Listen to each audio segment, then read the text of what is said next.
Bonjour, ni hao. Welcome back to the Game Boys channel. I'm Johnny. And I'm Tim. And we are here today with an Onward movie review.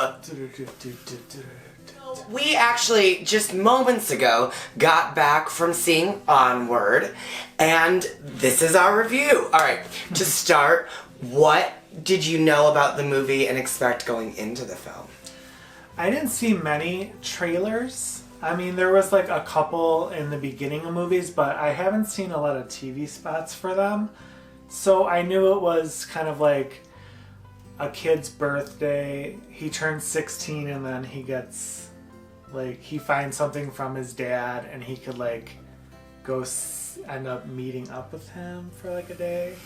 Yeah, I gotta, like, looking at the trailer, it just felt like Weekend at Bernie's. But, like, the Disney version, with, like, trying to take this, like, half-torsoed or legged father around, and hilarity and comedy ensues. Obviously, we went to go see it, so it was intriguing enough. I mean, it's Pixar. I mean, right? We, for the most part, like, love all Pixar movies. Sorry, Incredibles. I would say the characters overall are very well-rounded, and, like, you get to know each of them pretty much for the most part. And, like, you could have connections with them. Because there was, I would say, 5 main characters. 2 brothers, mom's boyfriend, and the lady. Alright, so 5. And the dad-ish. 6. Yeah, but, I mean, I felt like they all kind of, you know, had their developments throughout the movie. They were all pretty likable. There were, like, some villains. But there wasn't a villain in the traditional sense of, like, a villain. Like, bad guy. It was kind of like Moana villain. So now that we've seen said movie, does your expectation going into it match how you felt leaving it? No. Do you like it more or less? I like it more. As did I. Yeah. Because I don't know, like, from the preview, it gave kind of like a wannabe Monsters University mixed with, like, Shrek, mixed with Inside Out. I don't know. It just seemed like there was a lot going on, like, from what I've seen from the previews, but the story's actually very good, and there are very emotional moments. Shocker, I cried 3 times at least. You cried 3 times. I cried 3 times. Yeah. And then I cried 4, because I know I cried 1. Yeah. There's a part at the end where they kind of explain, you know, what they remember about their dad and stuff. And one of the scenes was, like, really, really touching to me. Oh.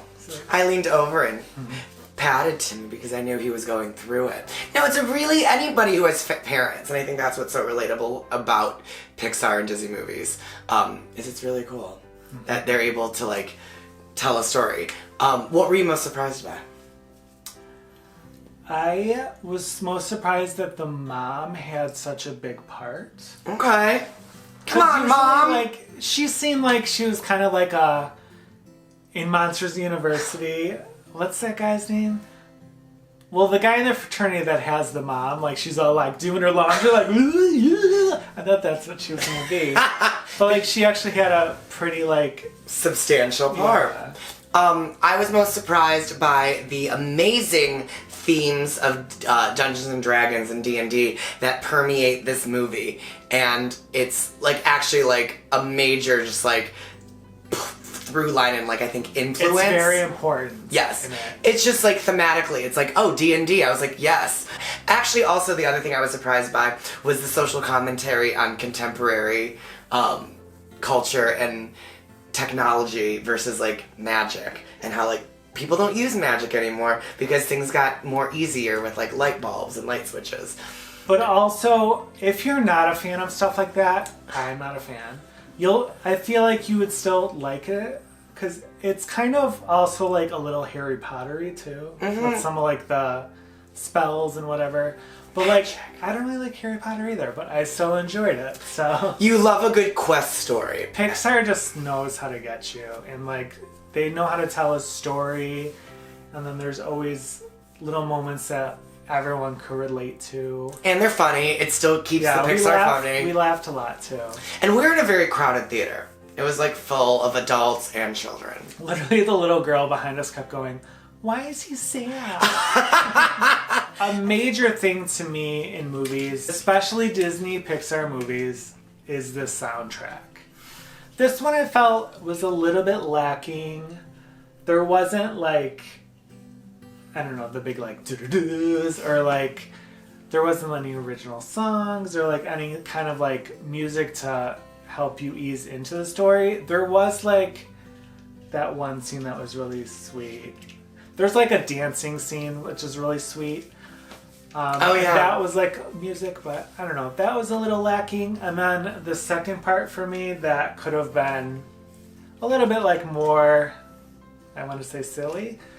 Like they could have emphasized the dog a little bit more because they have a dog that's a dragon, and his part wasn't really like the biggest, and I felt like they could have made him a little funnier.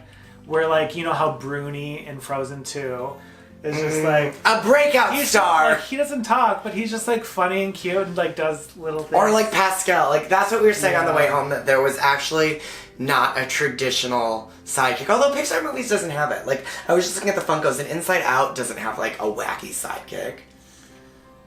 Yeah. Do you have any like downs? Any cons? There is a character, Mom's new boyfriend. Not a spoiler. I didn't need him. He just felt like superfluous to me and just like added on to like add a dynamic. But I was like, I didn't necessarily need him. Oh, so I don't know if this is a pro or a con, but there was a lot of media attention around the fact that there was the first gay character in a Disney Pixar movie. And for me, openly gay character, because I guess LeFou does not count because he was closeted. But I did not necessarily, it didn't add to the movie for me. It also didn't take away, but like, it wasn't. It kind of like, you couldn't tell, and then all of a sudden, it was like that. Yeah. I don't want to give it away, but like, it was like a moment where the character says that they're gay, but like they don't really address it, which is nice. It's a good thing because like you're just making it part of life, but it also didn't feel like it enhanced the story in any way. Right. So it just felt like it was there. And that's fine. Like I guess making it part of like just Disney culture is a good thing, that like it just normal sizes it, but I don't know if it added anything for me personally. Yeah, I guess if you think about it, again, no spoilers, but like when she said it, like the reaction to the other people was just like, yeah, whatever. Yeah, it's just part of life. I guess that kind of like, if you internalize it, it kind of thinks like, oh, I mean, maybe people are becoming more accepting. So yeah, that was interesting to see, and I was intrigued by that. Merch.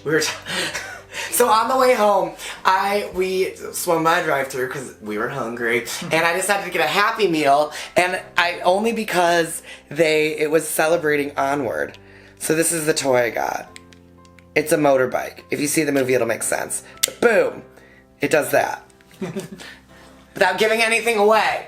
Yeah. There's a motorbike in the movie. It is cute. And we were talking about it beforehand that, like, it's kind of weird that they put out the merch before the movie came out, because people didn't really know much about the movie, so it's like, why would I buy a Funko Pop of a movie that I've never seen? But now that we've seen it, we're like, we want all of the Onward Funko Pops. Not all of them. I don't need, like, the mom or the boyfriend. Oh my god, I need the mom. And her mom jeans. Her mom. She looks like sadness. No, the mom is everything. I really like the mom. Fine. I like Mom's new friend. Yeah. There's another lady. She's like you don't see her. I realize there's characters that like you don't see in the trailer.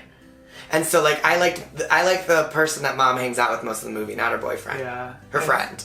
And the Funko of the dad is actually really funny. Is it just half? It's very Weekend at Bernie's. No, he has, like, the sunglasses. Oh, that's cute. I would get that Funko, too. Because that was You wouldn't want a Funko of pants.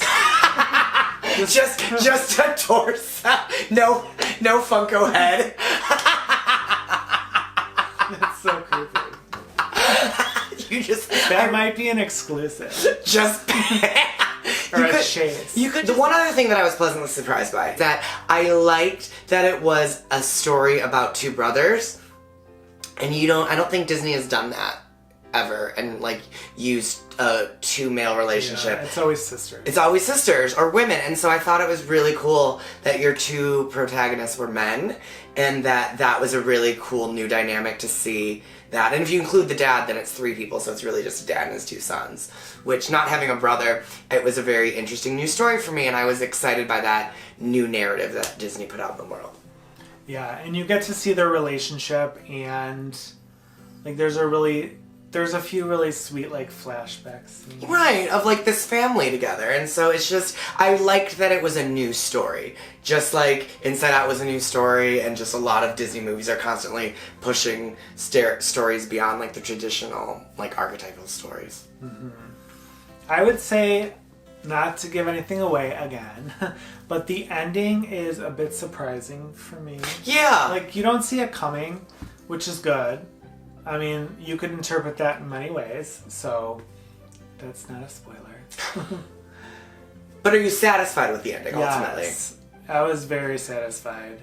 With a lot of Pixar movies, there's always that kind of like self-acceptance scene. And like, it's nice to see the characters grow throughout the movie, and then you get like your little comedic moments in there as well, and then obviously your little like sad moments. I will say I left feeling resolved and complete. Like I had resolution. Like Yeah. it felt complete, which I always like. A movie's always great when you can laugh and cry. Mm-hmm. And men could cry. It is 2020. Favorite character? Favorite character? Oh goodness. Favorite character is Mom's new friend. And I like the mom. She's not a regular mom. She's a cool mom. And her mom jeans kill me. Like, You really love those mom jeans. I love those mom jeans. I realized doing this video that it's hard to talk about movies without spoiling them. Like, it's very hard. I will say this. I loved the title. After I saw the movie, I was very happy with the title of the movie, and I liked its message of, like, moving onward and, like, forward. Yeah, and it's like one of those moments that, like, is so fun in a movie when they say the title of the movie in the movie. So and you, like, get it. You're like, onward! Oh! Yeah. And it's not, and it's fun because I realize that so many other Pixar movies are just or Disney movies are just names of people, like Sleeping Beauty, Cinderella, The Little Mermaid. Like, you know the characters, they have a title that's, like, not Ian, but, like, it's a feeling or a movement of onward. I was very satisfied with the title. Yes. So, I know we might be all over the place in this, but we did not take notes, so we're just kind of going. So, hopefully you enjoy this video.